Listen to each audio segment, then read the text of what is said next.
राधे राधे दोस्तों, कैसे हो आप सभी। आज मैं आपको एक बहुत अच्छी कहानी सुनाने जा रही हूँ। अगर आपको मेरी कहानी अच्छी लगे तो मेरे चैनल को लाइक, सब्सक्राइब और शेयर ज़रूर करना। अरे बेटा हितेश, तुम दिल्ली से कब आए। प्रणाम आंटी जी, कल ही आया हूँ, कहकर हितेश अपने दोस्त की माताजी के चरण छूने लगा। आशीर्वाद देते हुए माताजी इधर उधर देखने लगी। दरवाजे पर भी देखा मगर कोई नहीं था। हितेश बोला, आंटी जी रोहित को ढूंढ रही हो। दरअसल उसे बहुत ज़्यादा काम था तो इसी कारण नहीं आ पाया। अगली बार तो उसे अपने साथ लेकर ही आऊँगा। बेटे के आने की उम्मीद में अम्मा जी की आंखों में जो चमक आई थी एकदम से गायब हो गई और उनकी आंखों में आंसू भर आए। थोड़ी देर में रोहित के बाबूजी भी आ गए और तब तक अम्मा का आंचल आंसुओं से भीग चुका था। बाबूजी बोले, अरे भाग्यवान, क्यों परेशान होती हो। अब यही हमारी किस्मत है। जितनी जल्दी हम इसे स्वीकार करें उतना ही अच्छा होगा। अम्मा के सामने रोहित के बचपन की यादें ताज़ा हो गईं। कितनी मन्नतों से मांगा था रोहित को उन्होंने भगवान से। कभी चोट रोहित को लगती तो दर्द अम्मा को होता था। अपनी आंखों से ओझल नहीं होने देती थीं अम्मा अपने बेटे को। आज उसी बेटे को अम्मा बाबूजी अपने स्टेटस के नहीं लगते।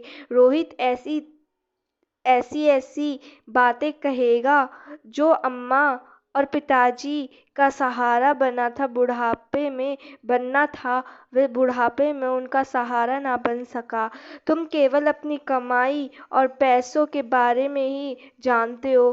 कभी यह भी सोचा है कि तुम्हारी अम्मा और बाबूजी किस हालत में रहते हैं। हितेश ने रोहित को समझाना चाहा। हितेश, तुम मेरे दोस्त हो तो केवल दोस्त तक ही सीमित रहो। मेरे पारिवारिक मामलों में दखल देने की ज़रूरत नहीं है। तुम्हें यह मेरी ज़िंदगी है, मैं जैसी चाहें वैसी जीऊँ।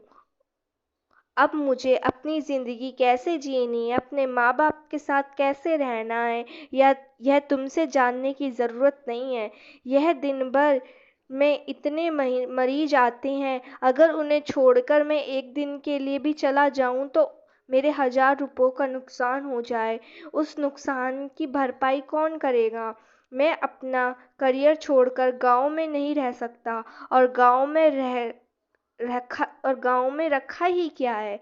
और अम्मा बाबूजी को यहाँ रहने को कहता हूँ तो वह जिद पर अड़े हैं कि गांव छोड़कर कहीं नहीं जाएंगे। और रही पैसों की बात, तो मैं यहाँ पर कमाता ही कितना हूँ जो मैं हर महीने उन्हें पैसा भेज पाऊँ। मेरे मेरा अपना भी परिवार है, उनके भी खर्चे हैं, लेकिन अम्मा बाबूजी हैं जो चाहते हैं कि हर महीने मैं उन्हें पैसा भेजता रहूं। रोहित, तू डॉक्टर है और इतना पैसा कमाता है कि थोड़ा सा अगर अम्मा बाबूजी के पास भेज देना तो कोई आफत नहीं है। ना ही पैसों का ना ही समय का, उनका भी तुझसे मिलने का मन करता है। 1 साल हो गया तू अपनी अम्मा बाबूजी से नहीं मिला। वह भी अपने बेटे और पोते से मिलना मिलना चाहते होंगे। हितेश यह सब बातें बोलता जा रहा था, लेकिन रोहित को इन बातों में और इन बातों को सुनने में कोई दिलचस्पी नहीं थी। रोहित अपने अम्मा और बाबूजी का इकलौता ही बेटा था। हर काम को लगन से करता था और बाबूजी को पूरा विश्वास था कि उनका बेटा बड़ा होकर उनकी सेवा करेगा। हितेश ने रोहित को बहुत समझाया लेकिन रोहित माना नहीं, और बाबूजी को यह भी लगता था कि उनके काम को भी वो संभाल लेगा। जब रोहित थोड़ा सा बड़ा हुआ था तो उनकी बहस एक बार बीमार पड़ गई और बाबूजी ने उसे जानवरों के डॉक्टर को बुलाने को भेजा। डॉक्टर जब आया तो उसने इलाज करने के लिए बहुत पैसे बाबूजी से लिए। रोहित ने देखा कि गांव के आने जाने वाले लोग उसे नमस्ते कर रहे थे। रोहित ने सोचा, अगर ये गाय भैंसों के डॉक्टर को इतनी इज्जत मिलती है तो क्यों ना वह इंसानों का डॉक्टर बने। और उसी दिन से उसने ठान लिया कि अब उसे डॉक्टरी ही करनी है और उसने प्रवेश परीक्षा के लिए तैयारी शुरू कर दी। अम्मा नहीं चाहती थी कि रोहित डॉक्टर बने, क्योंकि वह जानती थी कि डॉक्टरी करके रोहित शहर चला जाएगा और उनसे दूर हो जाएगा। लेकिन रोहित जिद पर अड़ा था और उसने बाबूजी को यह कहकर मना मना लिया था कि वह डॉक्टर बनकर गांव वालों की सेवा करेगा। रोहित का सिलेक्शन हो गया और वह पढ़ने के लिए शहर चला गया। लेकिन अम्मा चिंता में डूब गई और कहने लगी कि अब आपका काम और ज़मीन कौन संभालेगा। तो बाबूजी बोले कि उसके लिए मैं हूँ, बस यही दुआ है कि हमारा बेटा बड़ा सफल डॉक्टर बन जाए। डॉक्टरी की पढ़ाई के लिए बाबूजी के पास इतना पैसा नहीं था, तो उन्होंने अपनी दुकान गिरवी रखकर पैसे का इंतज़ाम किया और हर महीने उसे पैसा भेजने लगे। अम्मा जी दुकान गिरवी रखने के हक में नहीं थी, क्योंकि वह जानती थी कि वह दोबारा उसे नहीं छुड़ा पाएंगे। लेकिन रोहित ने कहा कि वह डॉक्टर बनकर इतना पैसा कमाएगा कि उसके अम्मा और बाबूजी राज करेंगे। कुछ सालों के बाद रोहित की डॉक्टरी पूरी हो गई और उसकी एक बहुत अच्छे अस्पताल में नौकरी लग गई। बाबूजी चाहते थे कि उनके बेटे की शादी उनके गांव की किसी लड़की से हो, लेकिन रोहित ने साफ साफ कह दिया था कि उसने एक लड़की ढूंढ ली है जो कि उसके साथ ही काम करती है और डॉक्टर है। रोहित की शादी प्रिया से हो गई। प्रिया भी उसी की तरह गांव से नफरत करती थी और प्रिया नहीं चाहती थी कि अम्मा बाबूजी आकर उनके साथ रहें। अम्मा बाबूजी यह बात जानते थे, इसलिए वे रोहित के घर नहीं आते थे।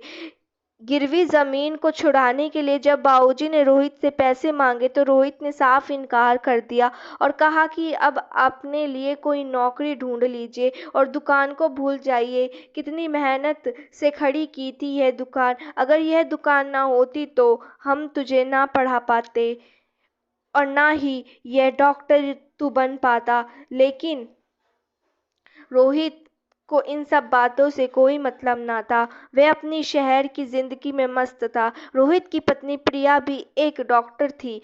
जब उसका बेटा हुआ तो वह 6 महीने के बाद ही अपने बेटे को कक्ष में छोड़कर नौकरी करने लगी। अम्मा जी चाहती थी कि वह अपने पोते को अपने हाथों से पाल पोस कर बड़ा करें, लेकिन प्रिया प्रिया ने तो यह ठान रखा था कि वह अपना बेटा गंवार लोगों के हाथ में नहीं देगी। इसलिए अम्मा बाबूजी जब भी शहर आने का नाम लेते तो वह कोई ना कोई बहाना बना देती।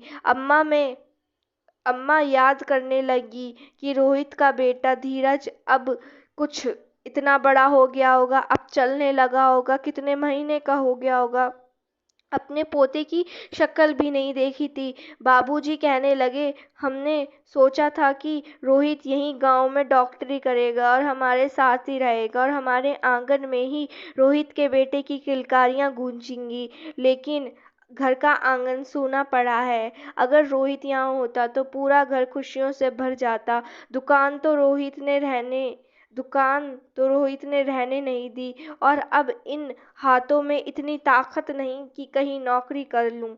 अम्मा बाबूजी की तबीयत अब ज़्यादा खराब रहने लगी। रोहित को जब हितेश ने अम्मा बाबूजी की हालत के बारे में बताया तो वह कुछ पैसे उन्हें भेजने लगा, क्योंकि प्रिया माँ बाबूजी को अपने साथ रखने के लिए तैयार नहीं थी। लेकिन वह पैसे उनके लिए काफ़ी नहीं थे। डॉक्टर बेटे के माँ बाप अब गरीबी की हालत में रहने लग गए। उनकी हालत बिगड़ती देख रिश्तेदारों के डर से रोहित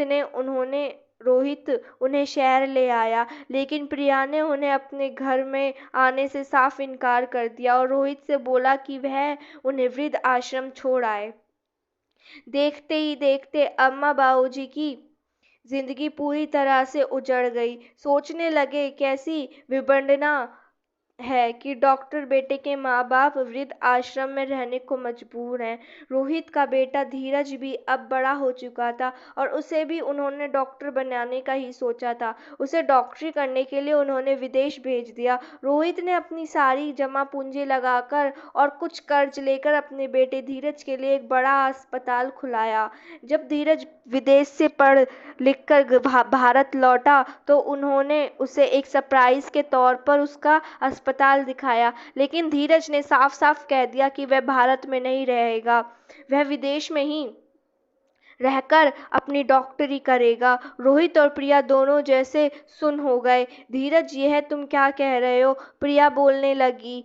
हमने तो सोचा था कि हमारा बेटा बड़ा होकर हमारा नाम रोशन करेगा, हमारे अस्पताल को ही आगे बढ़ाएगा, लेकिन तुमने हमें एक पल में पराया कर दिया। बेटा, हमारे देश में क्या बुराई है? सब कुछ तो है, यहाँ पर सभी तरह की सुविधाएं हैं, लेकिन माँ, मैं विदेश की ही एक लड़की से प्यार करता हूँ और मैंने उसी से शादी करने का फैसला किया है।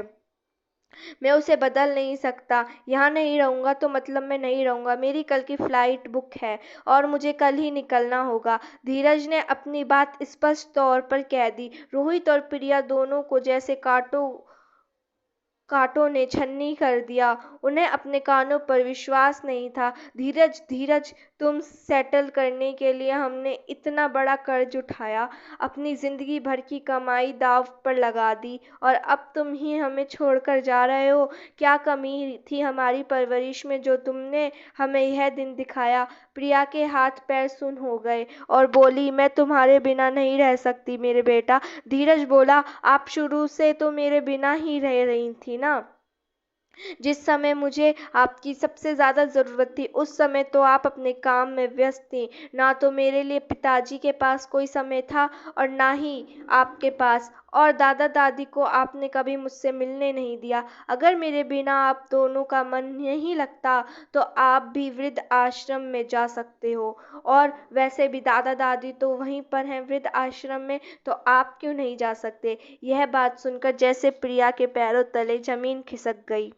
उसके सामने अम्मा और बाऊजी की तस्वीर आ गई। उसे लगा जैसे धीरज के रूप में उनके अपने ही कर्म उनके सामने आ गए हों।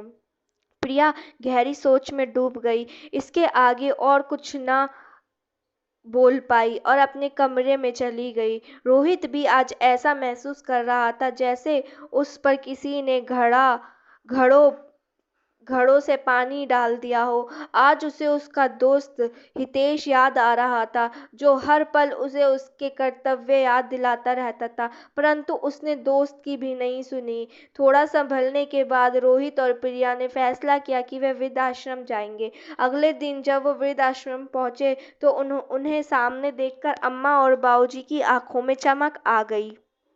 तो यही देखकर खुश थी कि उससे मिलने आज उसकी बहू आई है। अम्मा बाबूजी का यह व्यवहार देखकर प्रिया और शर्म से जमीन में गड़ी जा रही थी। वह सोच रही थी कि हमने अम्मा बाबूजी के साथ इतना बुरा किया है और अम्मा बाबूजी आज भी हमारे साथ उतने ही प्यार से बात कर रहे हैं। प्रिया सोचने लगी कि माफ़ी मांगूं भी तो किस मुंह से।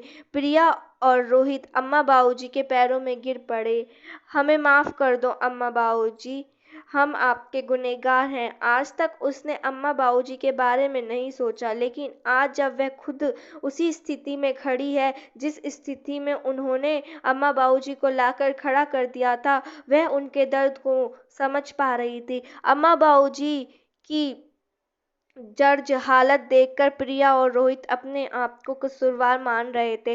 बाबूजी, आप और अम्मा अब हमारे साथ ही रहेंगे। बहुत सह लिया आपने इस उम्र में, अब नहीं। रोहित और प्रिया अम्मा बाबूजी को अपने घर ले आए।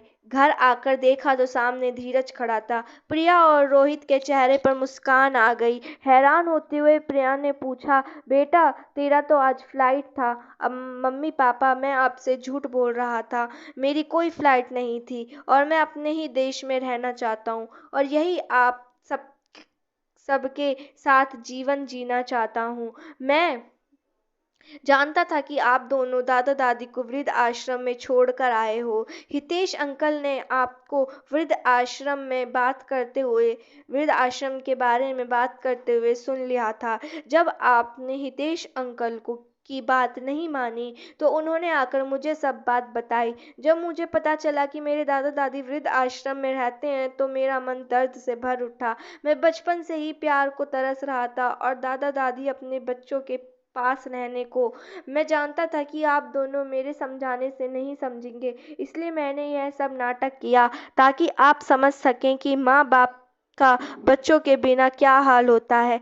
मम्मी पापा, मैं बरसों से अपने दादा दादी का प्यार पाने को तरस रहा था। मेरी बरसों पुरानी इच्छा अब पूरी होने जा रही है। अब मैं अपने मम्मी पापा और अपने दादा दादी के साथ मिलकर प्यार से रहना चाहता हूँ। पोते की बातें सुनकर अम्मा बाबूजी फूले नहीं समा रहे थे। प्रिया और रोहित के चेहरे पर भी आज गर्व भरी मुस्कान थी। आज धीरज को अपने दादा दादी का प्यार मिला और अम्मा बाबूजी को अपने परिवार जिसके साथ वह हमेशा रहना रहना चाहते थे और रहने के सपने देखते थे। धन्यवाद।